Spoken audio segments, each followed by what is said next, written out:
আমাদেরকে মনে রাখতে হবে, ঝড় আসবে, ঝঞ্ঝা আসবে, টিটকারি হবে, মস্করা হবে, মামলা হবে, হামলা হবে, জেল জুলুম নির্যাতন হবে। এই মুসলমান যদি দিন কায়েম করতে গিয়ে নিজের জীবন বিলিয়ে দিতে হয়, প্রয়োজনে জীবন দেব, ঈমান দেব না, রাজি আছো কিনা? হাত নারায়ে তাকবীর, আল্লাহু আকবার, নারায়ে তাকবীর, আল্লাহু আকবার। বিশ্ব নবীর অপমান সইবে না রে মুসলমান, সইবে না রে মুসলমান। বিশ্ব নবীর অপমান, দুনিয়ার মুসলিম এক হও, লড়াই করো, এক হও, জিহাদ করো। দুনিয়ার মুসলিম সাবিলুনা সাবিলুনা, আল জিহাদ আল জিহাদ, আল জিহাদ আল জিহাদ, সাবিলুনা সাবিলুনা, নারায়ে তাকবীর। সুতরাং সময় এসেছে সকল বিভেদ ভুলে গিয়ে আলেমা খচিত সেই পতাকার নিচে ঐক্যবদ্ধ হওয়া, ঠিক কিনা বলো?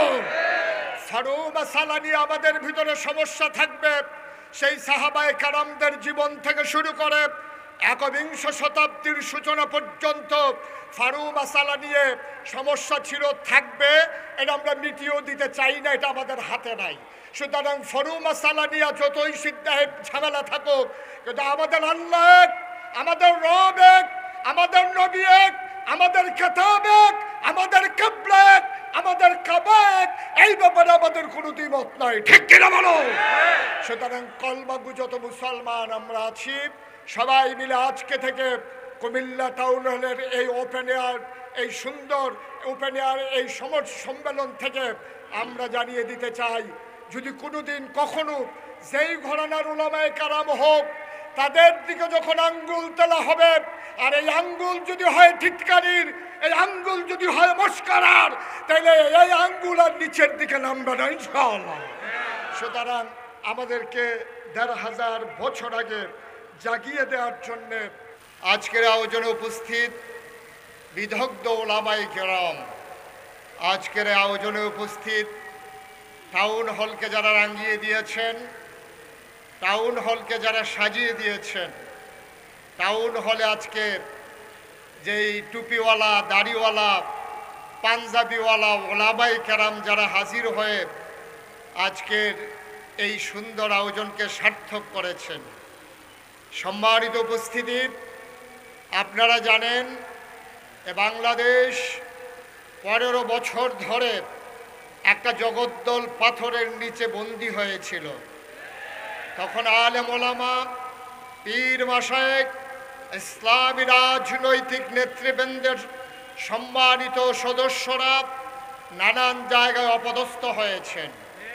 মসজিদের মিম্বারগুলো থেকে দ্বীনের কথাগুলো বলা যেত না, মঞ্চগুলোকে রেস্ট্রিক্টেড করে দেওয়া হতো, এই কথা বলা যাবে, ওই কথা বলা যাবে না।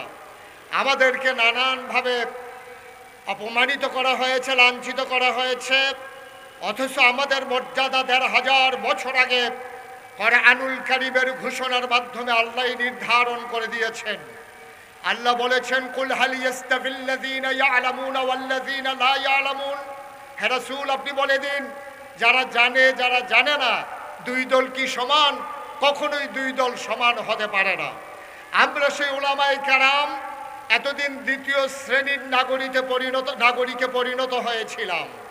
আমরা উলামায়ে কেরাম শতকরা ৯২ জন লোক মুসলমানের দেশে আমরা মাথা উঁচু করে কথা বলতে পারিনি।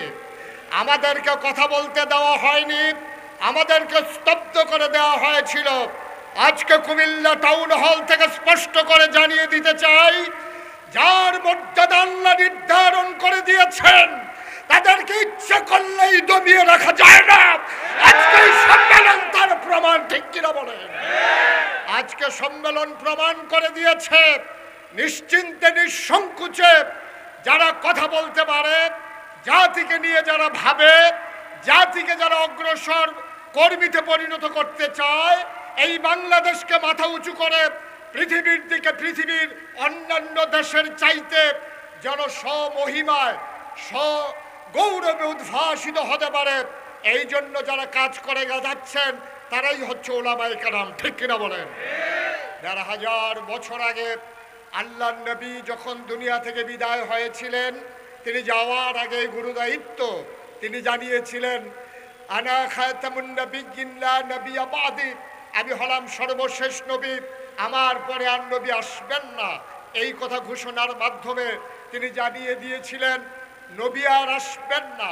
কিন্তু নবুয়তের যে দায়িত্বটুকুন ইসলামকে এগিয়ে নিয়ে যাওয়ার জন্য যারা ভূমিকা রাখবে, আল উলামা ওয়ারাসাতুল আম্বিয়া, ওলামায়ে কেরাম হলো নবীর ওয়ারিস, সে দায়িত্ব নবী করিম সাল্লাল্লাহু আলাইহি ওয়াসাল্লাম আমাদেরকে দিয়ে গেছেন।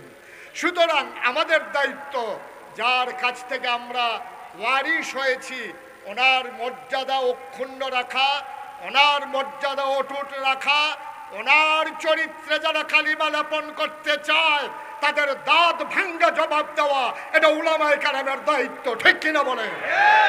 আমরা আফসোসের সাথে লক্ষ্য করেছি আজকে বিভিন্ন ঘরানার মানুষের উপরে নানানভাবে ইসলাম বিদ্বেষী শক্তি আমাদের কম বুঝার কারণে, আমাদের চিন্তা শানিত না হওয়ার কারণে আমরা নবীজির জন্মদিনকে নিয়ে যেমন করে মাতোয়ারা হয়ে যাই, গোটা নবীর জিন্দেগি নিয়ে আদর্শ নিয়ে আমরা সেই মাতোয়ারা হই না। আমরা মনে করি একটা দিনের ভিতরে যদি ইসলামকে সীমাবদ্ধ করে রাখা যায়, নবীজিকে যদি একটা দিনের ভিতরে সীমাবদ্ধ করে রাখা যায়, তাহলে জাতি বঞ্চিত হবে। কারণ নবী একদিনের জন্য আসেননি, এক সপ্তাহের জন্য আসেননি, একটা গোষ্ঠীর জন্য আসেননি, কোনো একটা ভূখণ্ডের জন্য আসেননি।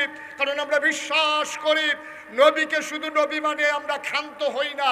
আমরা যারা আহলুস সুন্নাত ওয়াল আকীদা জামাতের আকীদা লালন করি, আমরা বিশ্বাস করি আমাদের মাঝে আমাদের নবীর ব্যাপারে আমাদের তিনটা আকীদা, তিনি ইমামুল মুরসালিন, তিনি খাতামুন নবিয়্যিন, তিনি রাহমাতুল লিল আলামিন। ঠিক কিনা বলেন? সুতরাং আমাদেরকে মনে রাখতে হবে এই নবীকে কোনো দিনের সাথে সীমাবদ্ধ করে রাখা যাবে না। কোনো মিছিল মিটিংয়ের মাধ্যমে নবীর স্মরণ যথেষ্ট নয়। কারণ আল্লাহ নিজেই বলেছেন, লাকাদ কানা লাকুম ফি রাসূলিল্লাহি উসওয়াতুন হাসানা। তিনি ছিলেন আইডল, তিনি ছিলেন আইকন, তিনি ছিলেন মডেল, তিনি উসওয়াতুন হাসানা। তার সূরত, তার সিরত আমাদের জন্য অনুকরণীয় দৃষ্টান্ত।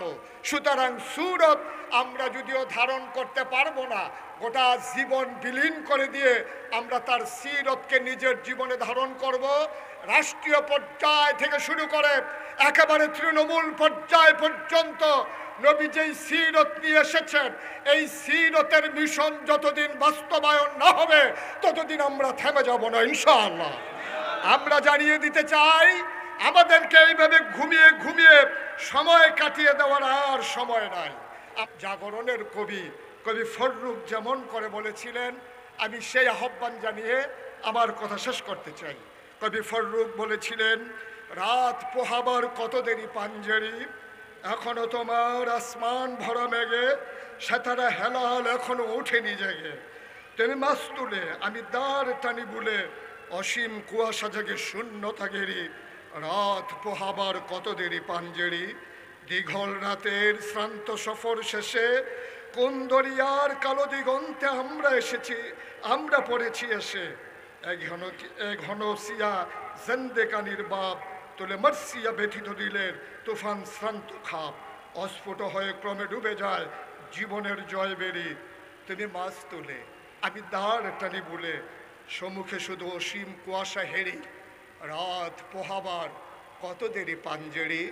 গোটা জাতি যেন আমাদেরকে ডেকে ডেকে রাত পোহাবার অপেক্ষায়, সেই অমানিসাকে ভেদ করে পূর্ব দিগন্তে সেই শুভে সাদেকের অপেক্ষায় যখন প্রহর গুনছে 5ই আগস্ট আমার ছাত্র জনতা তার জীবন দিয়ে প্রমাণ করে দিয়েছে রাত পোহাবার আর দেরি নাই, রাত পুড়িয়ে গেছে, সূর্যকে মধ্যাহ্নের আকাশে নিয়ে আসতে হবে ইনশাআল্লাহ। আর এ দায়িত্ব পালন করবে উলামায়ে কেরাম, এ দায়িত্ব পালন করবে নবীর যারা প্রকৃত আশেক তারাই। আসুন সবাই মিলে গর্জে উঠি, আসুন সবাই মিলে জানিয়ে দেই, আসুন সবাই মিলে জেগে উঠি, আমরা ছিলাম, আমরা আছি, আমরাই থাকবো ইনশাআল্লাহ। আসসালামু আলাইকুম ওয়া রাহমাতুল্লাহি ওয়া বারাকাতুহু। মাশাআল্লাহ। যিনি আমাদেরকে অনুকূল আবহাওয়ায় মনোরম পরিবেশে বাংলাদেশের অন্যতম একটি জেলা কুমিল্লা, আমার প্রাণের কুমিল্লার প্রাণ কেন্দ্রে কুমিল্লা টাউন হলে জাতীয় ওলামা মাশায়েখ আইম্মা পরিষদের ব্যানারে আজকের আয়োজনে শান-ই রিসালাত সম্মেলনে যিনি আমাদেরকে আসার বসার কথা শোনার, রাস্তাঘাটে দোকানপাটে থেকে আমাদের সাথে একীভূত হওয়ার তৌফিক এনায়েত করেছেন, আমরা মাবুদের দরবারে শুকরিয়া আদায় করি, সবাই পড়ি আলহামদুলিল্লাহ। আজকের আয়োজনের সম্মানিত সভাপতি, হৃদয়ের গভীরতম প্রদেশে যার জায়গা, মঞ্চে ময়দানে কথা বলি যার সাথে একসাথে অভিরত, আমার প্রিয় ভাই চান্দিনা আল আমিন কাবিল মাদ্রাসার ভারপ্রাপ্ত অধ্যক্ষ জনাব হযরত মৌলানা মাহবুবুর রহমান আশরাফি, আজকের আয়োজনের সম্মানিত পরিচালক